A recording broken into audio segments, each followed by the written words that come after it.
You've got to begin to take a look at your life and look at where are you right now? What are your strengths? What are your weaknesses? What gives your life a sense of fulfillment, a sense of joy? What is it that you could love doing 7 days a week? So you don't get in life what you want, ladies and gentlemen. You get in life what you are, not what you want. You see, the good news is that we can always become more by working to develop ourselves. Think about that. We don't need faith to direct us when everything falls into place. We need faith to sustain us when all hell is breaking loose.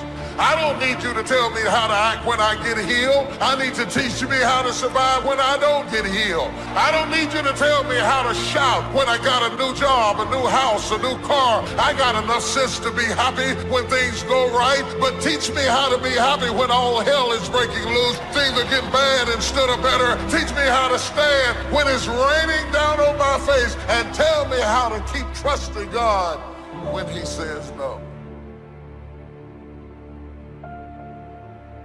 You know what I thought to myself? I thought I would hate to live and die and never know what would happen if I ever committed myself to anything. Some people have never thrown their whole self at nothing. Not at school, not at work. You've had 1 foot in and 1 foot out of every dream all of your life, and you've never seen what you could be if you ever really connected and threw everything. When you ask God for something, quit tripping. He got it from him. Well, Lord, if I could just stay with him a little bit longer. Maybe you don't need him. Maybe he the reason you ain't got nothing now. Well, I don't want to leave him because I've been with him 8 years. Well, hold up, whoa. You want 8 more years of this? The only reason I'm telling you this, because this is how I made it. I just do me. I stay uniquely who I am because you are okay just the way you are, because God made you uniquely who you are. He wanted you to be just like you are.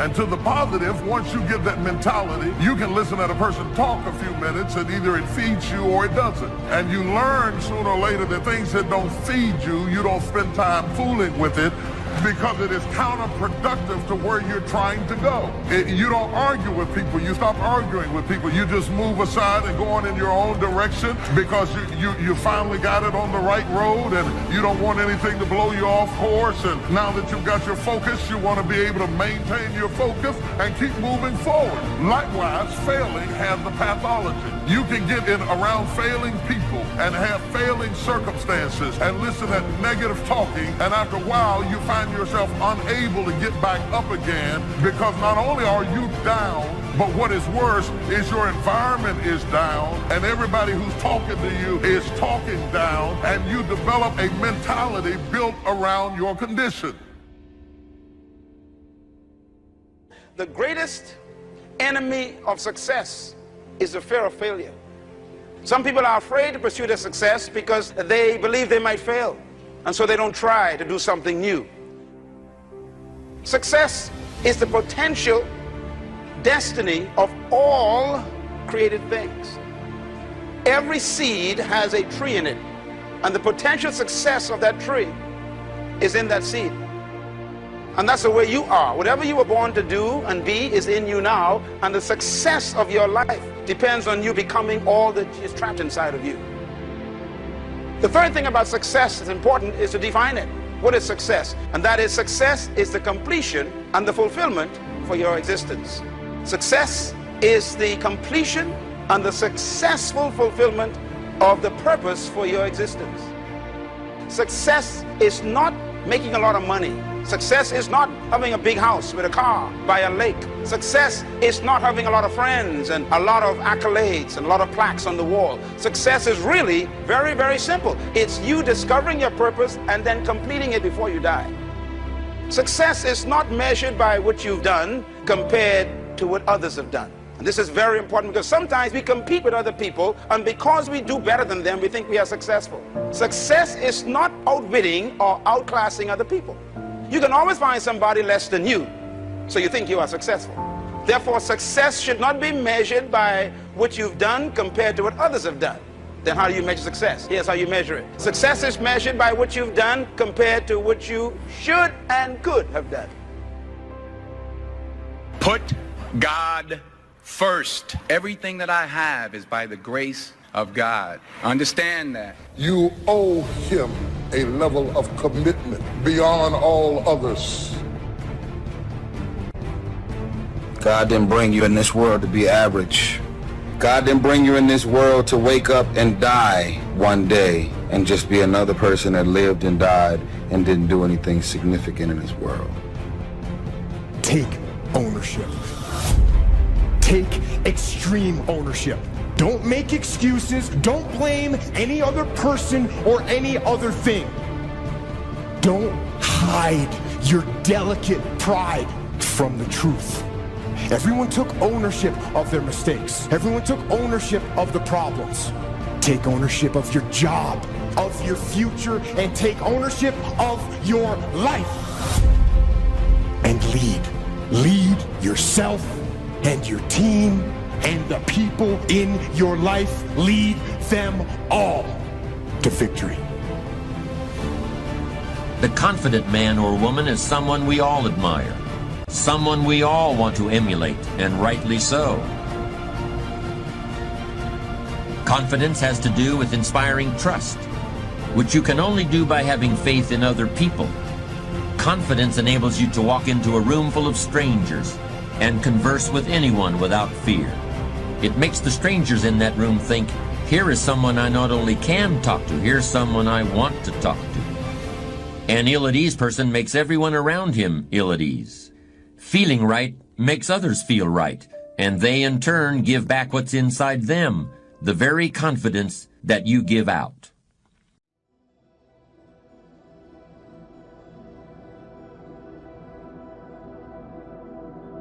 Because it's not like you don't have a dream for your life. It's not like you don't have a desire. In fact, some of you, it's not that you don't even have faith in God. Your problem is every time you step out, you have yoked yourself up to people that you have no business being yoked up to, and your life is going in zigzags. Why is it I'm back here again, this time like I was last year? I should have overcome that. I should be further. I should be stronger. Everything you're going through is preparing you for what you asked God for. You just got to quit tripping while you're in the process, because the process is necessary. You may not see it now, but when he gets you on the other side of it, you're going to see exactly why it went that way, and you're going to be okay with it.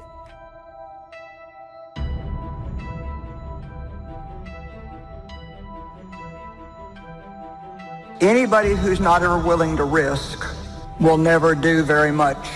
And in all probability, you'll end up being quite bored with your life. A couple things that I said last night that I don't want you to forget is walking by faith is taking step one before you know what step two is. After a few times, you get a little more used to it and it's not quite as scary, but taking a step of faith is stepping out to do something when you don't know how it will be provided for.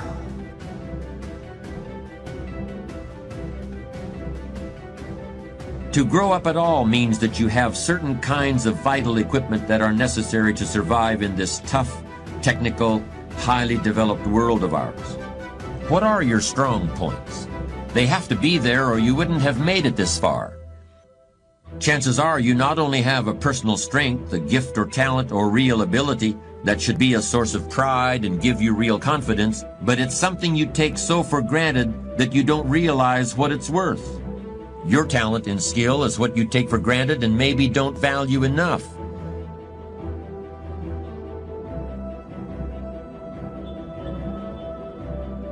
Do you realize the percentage chance of you being born when you were born to do what you do, and you're going to walk around in self-doubt trying to figure out if God chose you? You ought to know God chose you. You ought to believe God chose you, and you ought to go through your life with your head held high no matter what is in your bank account, because I'm chosen. That once a person's mind is expanded with an idea, it can never be satisfied to going back to where it was. So some of you are going to experience a breakthrough. Some of you are going to go back and look at your dreams and brush them off. Whatever goal that you have in mind, I want that to be a goal that will challenge you, something that will make you stretch. What is it that you looked at some point in time and you decided that you couldn't do it, that you talk yourself out of it? Whatever it is, bring it back out there. How you're going to do it, that will come to you in due time.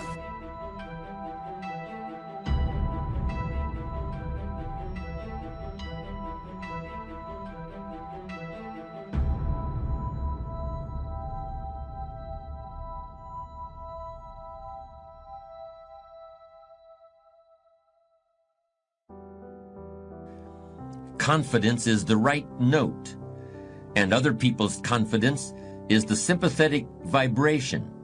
It's confidence that makes people want to believe what you say to them, want to accept you as you present yourself. But confidence is more than something that passes between two individuals on their way through the day or through their lives. Confidence is the entire basis of social order.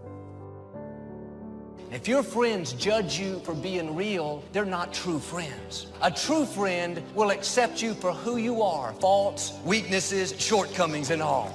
And people that judge you are not being honest with themselves. They're just wearing their mask, hoping that you don't notice. Everybody is dealing with something. There are no perfect people.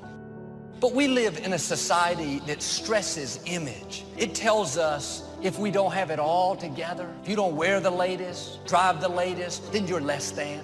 This creates all kinds of pretending, trying to impress. And that may feel strong, but in fact, it's weak. If you can't be honest with yourself, if you have to hide your struggles, act a certain way to keep up your image, that's going to keep you from your full potential. God is not looking for the ideal you, the pretend you, the future you. He's looking for the real you.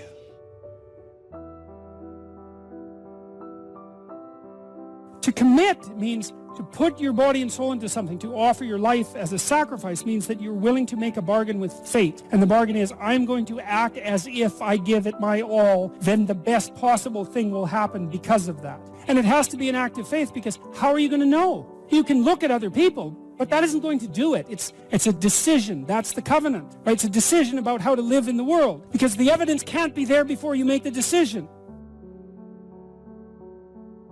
You can never shine trying to sit on someone else's sun. You can never figure out who you are if you're consumed in everything that everybody else is and what they're doing and the moves that they're making. There is a saying that you have to fake it until you make it. Most of y'all have been faking it for so long, you're never gonna make it. Most of y'all have been faking it so long, you now believe your own tricks. Most of y'all have been living a lie for so long that you believe your own lies, because you're trying to chase someone else's life, all while ignoring your own life and your own path, all while ignoring what God has in mind for you. There are three areas which we have to talk about before you're ready to add confidence to the other building blocks of your unshakable character. Those three are: first, seeing how you can derive confidence from that formal education and training you've received and the characteristics of your teachers and mentors. Second, drawing confidence from the challenges and experiences you've had in all areas of your life and the success you've had in dealing with them. And third, developing the quality of inspiring confidence by uncovering your own confidence in who you are and how you were raised. Fear, it's going to be overwhelming, but I'm telling you, you close your eyes at night and you go to bed and fear, it's overwhelming, but I'm telling you, if there's just a hint of faith. Some of you are waiting for great faith. You don't need great faith. Fear creates mountains. Faith removes mountains.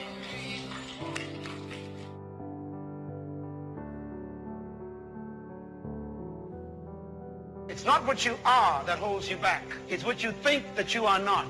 That's what holds you back. You cannot always control circumstances, but you can always control your own thoughts. Nothing changes until your mind changes. Information does not bring transformation. Conversion does. And the question is, if you die today, what ideas, what dreams, what abilities, what talents, what gifts will die with you? There's no such thing as try. So most people like to use that language. They don't want to commit themselves, because commitment means, among many things, no excuse is acceptable. That's what it means. No excuse. That if you decided that you're going to do this, if it becomes hard, then do it hard. If it's difficult, so what? If it's inconvenient, so what? See, a lot of people made a commitment to come here tonight, but they looked outside and said, it's raining. And that's how people do about their dreams. They don't honor their commitment to themselves. Let me tell you what happens when you don't keep your commitment. Number one, it begins to deplete your self-esteem and it erodes your self-image. The other thing is that you begin to develop weak relationships with people. People begin to realize they can't depend upon you. They can't rely on you because you won't keep your word. You've established that kind of reputation. Just think, what would your life be like if you decided to keep your commitments? That we decided to do the things that we said that we were going to do. You become a leader when you impact the actions of humans. And what makes you a leader is when you develop certain attitudes that when they are expressed, those attitudes inspire other people to cooperate with you. The capacity to lead and the ability to lead resides in every human. However, most of them will die as followers. I believe that trapped in every follower is a hidden leader. So confidence is not some little thing. It's a powerful force that can grow in power and flourish, if given the right environment. A truly confident person's belief in himself is strong enough so that he's able to believe in others.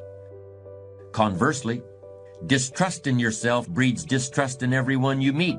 A confident person gives you confidence. She creates confidence in others. The strength of her character makes you a stronger character. The question for us here is, how do you and I develop confidence? How do I learn to believe in myself so that others will believe in me too? You can't inspire confidence or feel confident in yourself if you can't feel confidence in others.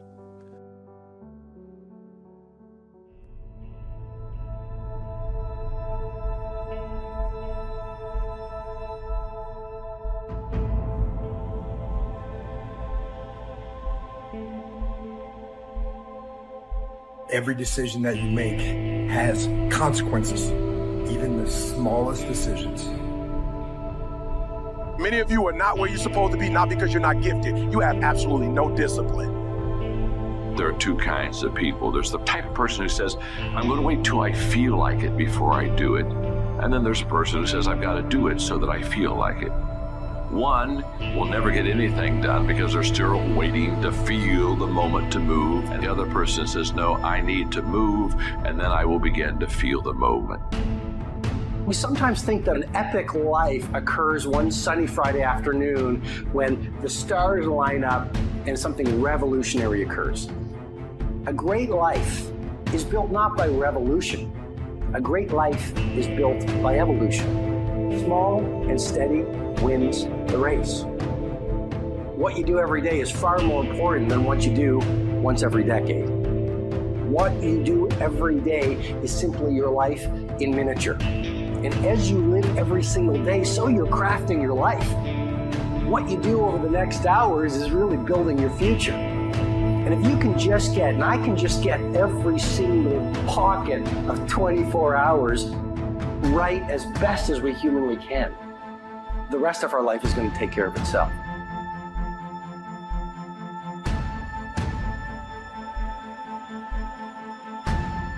Maybe you're in a situation right now, you're like, I hate where I am. The problem in my life is where I am.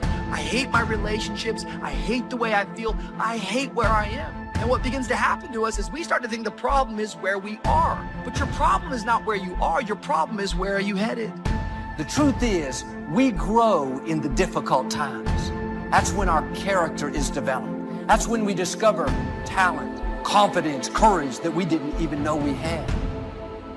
Trying to encourage you tonight that every gap in my life is giving me hope that I am still becoming, that I am not done growing yet, that the story is not over. Anybody thankful that you haven't stopped growing? But this year, it doesn't have to look like last year. You can become more. But you have to do something important. Forgive yourself.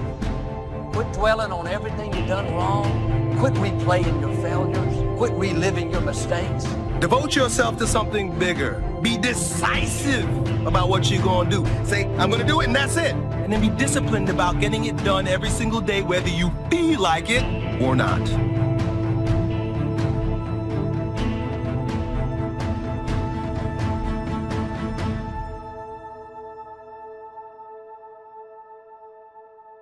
Credit goes to our awesome patrons who make videos like this one possible. Consider joining them to support our work. You can also support us by subscribing to our channel and clicking the bell button to get notified when our new videos are released. And as always, thank you for watching. Stay right here on Faith Street, y'all. The box you asked for is coming. Everything on my vision board I get. I built on my house one time. My wife wanted a special kind of car. And I built the garage, the extra garage on the house. She came out there and saw them. She said, Steve, what are you doing? I said, I'm building an extra garage. She said, Steve, we got enough cars. What do you need with another garage? I said, don't worry about it. 2 years went by. I had been looking for this car. I went to dealerships. They said, sir, there are none in that color. I said, she want a white. I said, so I went to the dealership. I said, I want you to get this car in for my wife. She said, sir, there are none in the country and none being made. I said, okay. Well, when the car come in, could you accept it into your dealership and call me when it gets here? He said, sir, I done told you. I can pull it up on the computer. There are no cars in that color, that make or model. Do you want another color? I said, no, my wife wants white. She said, sir, we don't have that. I said, I've already built the garage. I've already built the garage. All my garages have chandeliers in them. I don't have doors that go over. All my cars have chandeliers hanging over them. And I have marble floors in my garage. I like stuff like that because I saw it one time. So I said, I've already built the garage. He said, sir, there are no cars like that anywhere in a computer base. I said, I just need for you when the car comes in. So a year went by. I said, any word on the car? He said, no, I've called the factory. They're not even making it anymore in that color.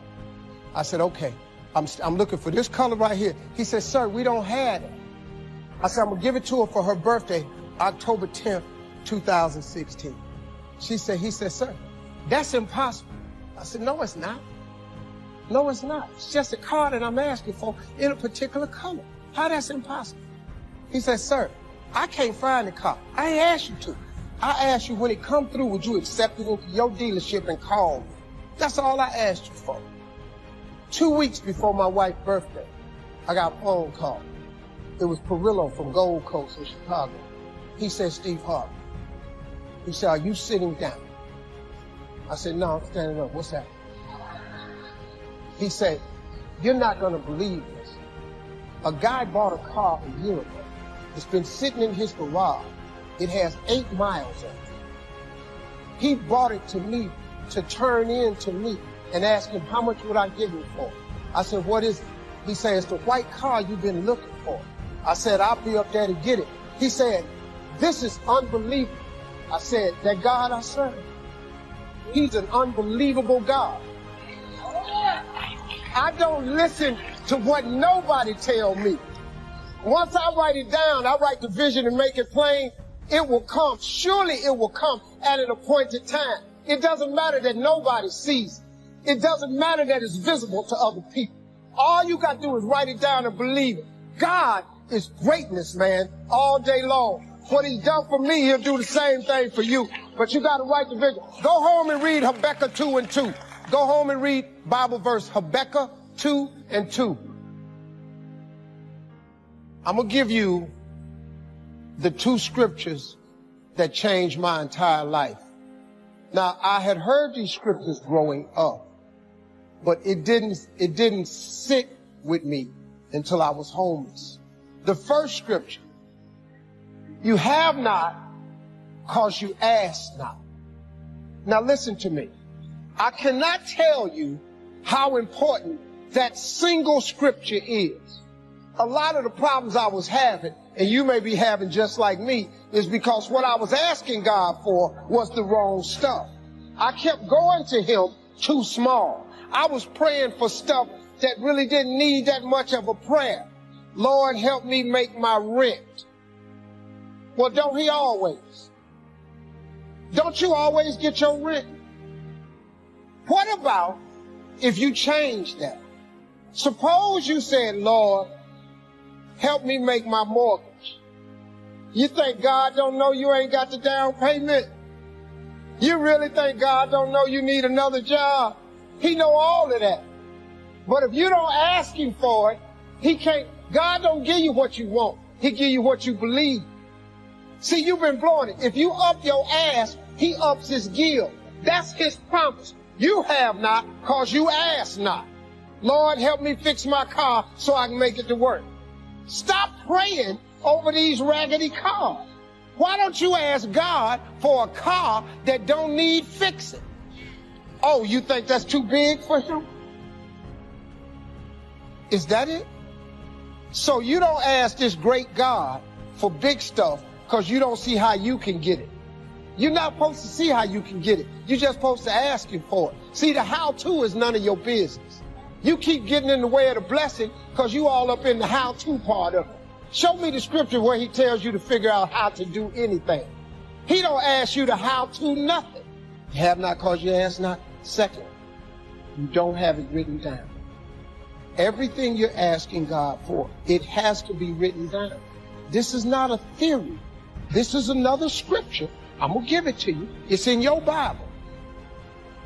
Habakkuk 2:2. It says, write the vision and make it plain so that he who reads it will run to it. And even though it tarries, that means take a long time. Wait for it, for surely it will come at an appointed time. That's in your Bible. That's in the copy you got. That ain't in the rich people's Bible. That's in the copy you got. It's in the drawer at the hotel. It's Habakkuk 2:2. Write the vision and make it plain. Everything you want, you're supposed to write down. I'm telling you, man, this is how it works. You know, some rich people don't really have degrees. Bill Gates and Mark Zuckerberg, they ain't got a degree between them. But they got more degrees working for them than a thermometer. Education ain't in the Bible. Harvard is not in there. UCLA is not in the Bible. You just need the word. You need to know what it's saying applied to you. You know why? Because it's a promise of his. He ain't never lied. He always come through. If I was you, I'd try that. If you keep doing what you've been doing, you're going to keep getting what you've been getting. If somebody came and told me to do that, I would at least give that a try. Those two scriptures can change your mind. Everything you're going through is preparing you for what you ask God for. The bigger the stuff you ask God for, the greater the requirements. Now, if you don't want nothing to happen to you, quit asking for stuff. You can simplify your life right now. Quit wanting something. But I got to tell you something. That's a hard life. You know, the Bible says to whom much is given, much is required. But when you ain't got nothing, you know, where my rent coming from? That's every month. You got to figure that out. How we gonna eat? We figuring out how we gonna make these ends meet. Every month, that's hard.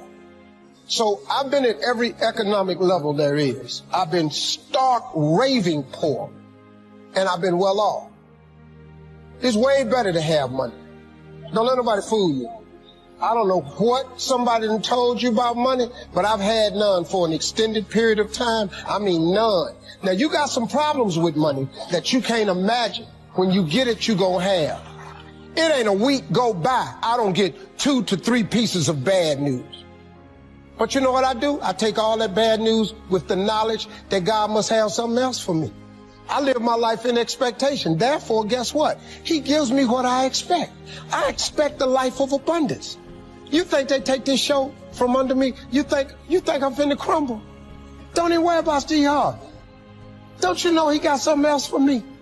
Something way bigger, something way better. The people make decisions, they think they crumbling me all the time. They've been making decisions about me for years out here. They can't do nothing with me. I keep showing up over and over and over and over. I'm from Welch, West Virginia. I grew up in the hood. I've been shot. I've been laying on the street that's named Steve Harvey Boulevard. On the street they said I was dying on. They thought I wasn't going to get up out that street. That same block I was dying on is named after me now. You can't tell me nothing about what God can't do. God do the impossible, man. See, I expect great things to happen to me, even in the midst of trouble. I dare you to start writing everything down you want. I dare you. I dare you. I dare you to call. You, look, man, if you call out God on his word, you better be ready. Because you're about to get checked. If you call him out on his promise, he gonna check you. I've been checked over and over and over till I got it. I don't even fool around no more. I go to God, I ask him for it. Then I write it down. Maybe you just want $100,000 a year. Put it down. Maybe you're just trying to do something nice for your kids or your grandkids. Write it down. How much you want to make a year? How much would you like to see in a savings account? Write this stuff down. This is critical information. It's not a magic trick, man. Quit tripping. This is real. This is how it works. Rich people do this all the time. We ain't out here just making paper because we that good at it and God love us more than he love you. That ain't why we getting it. We getting it because we understand the principles of success and we apply them to our life. Don't let these rich people out here fool you. All these people out here got vision boards. They might not tell you about God, but that's their problem. I don't do nothing without mentioning him because I would be nothing without him. I'm awash without the Lord. Do you hear me? I'm nothing without him. I'd still be living in the car if it wasn't for him. But he came and he got me because I kept asking him over and over and over and over.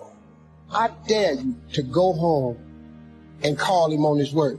Now, be prepared now. You're going to get checked. He going to check you because you don't question him. Whatever position you find yourself in today, we put ourselves there by a series of thoughts and actions. Thoughts turn into things. That's very important to know.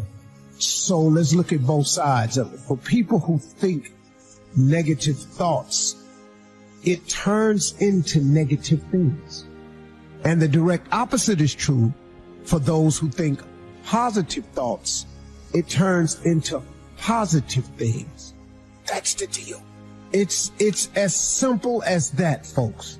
Thoughts become things. So the one glaring question for all of us always is on a daily basis, what are you thinking? What are your thoughts? What are you thinking? What are your thoughts? Because this is a fact of life. This is biblical. This is spiritual. This is written. This is philosophical. This is the law of the universe. This is just the way it is. Now, and here the cold part, folks. It don't matter if you believe me or not. It does not matter if you have never been explained this or not. And it does not matter if you think it works in your life or not. It don't matter. Listen to me. It is the way it is. It's just whatever the law of the universe, you call whatever you want to call. However you got to dress this thing up, because this is all it is. So when I say that you are where we are today because we thought ourselves here, oh, you best to believe that's true. You thought yourself here, no one else. See, let me explain something. I got people around me who so badly want to take credit for it, but I don't allow it. Because I keep pointing to the heavens. By grace and mercy, by blessings from God, my life is because God has seen it to be so. Oh, but I got plenty of people around me who want credit for it and want you to not give credit to God and give it to them. I got that. But it's okay. It's so clear to me what my father was saying to me, man. I get it as I get older and older. People come into your life for seasons. And I guess that's the same thing. You know, they season up, they gone. Well, you know, here the way they try to hold you, though. Oh, you gonna forget where you come from? Oh, you ain't gonna keep it real no more? I don't want to go back where I come from. I don't want to keep it that real no more. It was real enough for me living in a car. I had enough of that real. Now I don't keep it real. I want to go keep it dreamy. I want to go keep it fantasizing. I want to keep it out of this world. I want to see what that's like. So nah, I ain't gonna forget where I come from, but you ain't gonna hold me to that day. Thoughts become things. Where are the things that you want written down? What do you think about the most? How grateful are you for what all God has done? Where you at with that? If all you thinking about is your debt, if all you thinking about is what you ain't got, if all you thinking about is every time I turn around I'm sick, if all you thinking about is the things in life that you're lacking, and if thoughts become things, how much debt you think you're gonna stay in? How much lacking you think you finna feel in your life? How much more stuff you finna not have?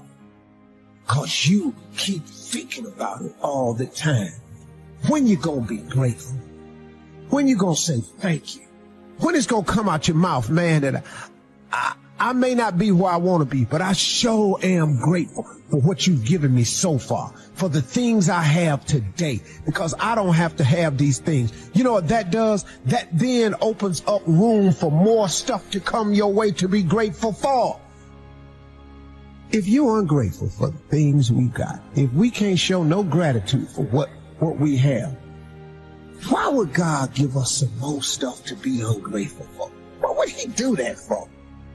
Ta-da! Anybody feel me right now? Because I want you to feel me. I want you to understand and come to the understanding. I'm not saying you ain't, because there's so many people got a deeper understanding than me about this whole thing. I promise you they do. And listen to me. I'm just trying to get you to walk up in this light, man, so you can go on with your life and quit tripping yourself out with your thoughts, because thoughts become things. TV to me is just, what do I really think? I'm going to give you my honest opinion. And then, you know, if you don't like that, tune in tomorrow. That's the thing about opinions, man. Everybody's entitled to them. I was watching Joel Osteen on TV one day, and he said, people's opinion of you is none of your business, nor should you make it yours. You get in a lot of trouble worrying about what somebody think about you, when really, what difference do it make? Whether they wrong or right, and what difference do it make? The majority of people who have a negative viewpoint of you really don't even know you. What I found about being successful is, it wasn't me who changed. It was people's opinion of me that changed. You know, I got more, but I'm the same dude. But your opinion of me has changed. Now you think I'm all that. When in actuality, I really am humbled by all this. I really can't believe God let me have this. I really do understand that I am here but by the grace of God. I'm clear about that. I am so clear about that. It ain't me. It's not me. See, I know the decisions I made, and I know how it got me where I got to. I know how my life turned out when I gave it over to him. I gave my life to God.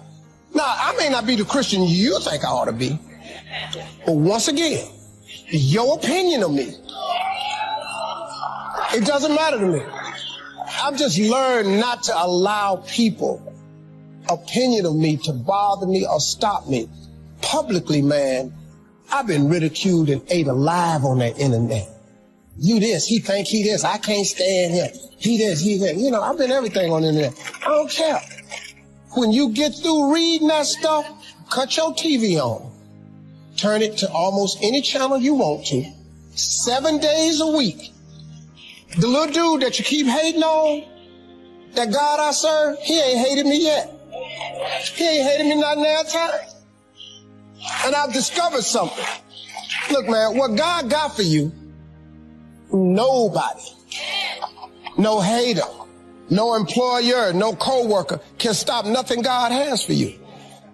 God is in the blessing business, but better than that, he's in the forgiving business. See, if God wasn't a forgiving God, I'm not here today. But God had to forgive me over and over and over and over and over and over and over. I can't count the times he done forgave me. See, I just never let my failures define me. See, when you make a mistake, just get up and go again. What you tripping for? I made public mistakes. Let me tell you something, man. When Miss Universe, I have to apologize. I took that myself. You know how many people wrote me off? You know how many letters I got from TV execs?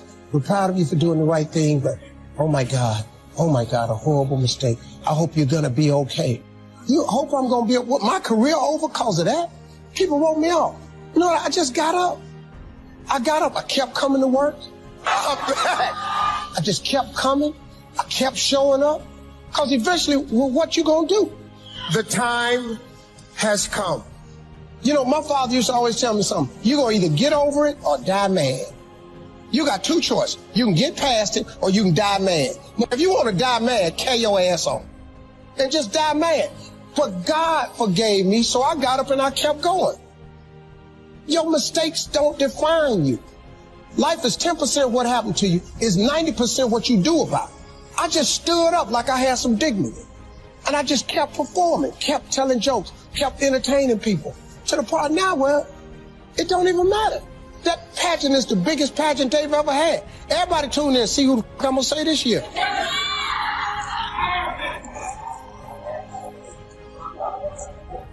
Just keep living, y'all. Keep waking up in the morning.